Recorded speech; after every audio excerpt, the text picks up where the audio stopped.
নমস্কার, আমি রূপালী অফিসিয়ালে সবাইকে স্বাগতম। তো বন্ধুরা, আজ তোমাদের জন্য নিয়ে এসেছি মরলা মাছ দিয়ে জলপাইয়ের টক। খুব সাধারণ মশলা দিয়ে অসাধারণ একটি খাবার, দারুণ লাগে খেতে।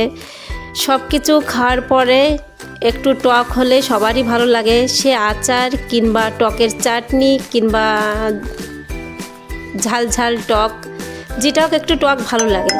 তো দুপুরে তো অনেক ধরনের রান্না হয়, আজ তোমাদের আমি সেই রান্নার মধ্য থেকে একটা রান্না তুলে ধরেছি, জলপাইয়ের টক। তো আমি জলপাইয়ের টকটা কিভাবে রান্না করেছি পুরোটা ভিডিও দেখার অনুরোধ রইল বন্ধুরা। তো আমি এইখানে নিয়েছি 200 গ্রাম জলপাইটা প্রথমে আমি সিদ্ধ করে নিলাম, আর মাছটা কেটে ধুয়ে পরিষ্কার করে আমি ভালো করে ভেজে নিলাম। তাই সিদ্ধ করা জলপাইটা আমি দেখো এখন চামচের সাহায্যে একটুখানি ফাটিয়ে নিচ্ছি। ফাটিয়ে দিলে ভালো লাগবে খেতে, একটু টক হবে, দারুণ হবে। এবার আমি মাছ ভাজার তেলেই দিয়ে দিচ্ছি শুকনো লঙ্কা ফোড়ন আর গোটা সর্ষে, কালো সর্ষে দিয়ে ফোড়নটা দিচ্ছি। খুব অল্প সময়ে টকটা রান্না করা হয়ে যায়, কিন্তু খেতে খুবই ভালো।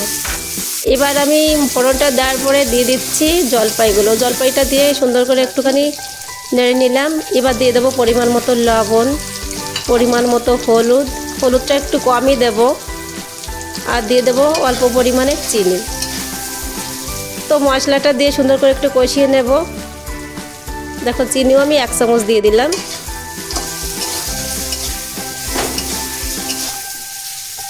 খুব সুন্দর লাগে খেতে, একদম দারুণ একটা খাবার। এবার দিয়ে দিচ্ছি কাঁচা লঙ্কা থেতো করা। তোমরা ঝালটা তোমাদের পরিমাণ মতো দেবে, ঝাল যে যেরকম খেতে পছন্দ করে সে সেইভাবেই দেবে। আর দিয়ে দিলাম অল্প পরিমাণে ধনে পাউডার। খুব সুন্দর করে কষিয়ে নিলাম।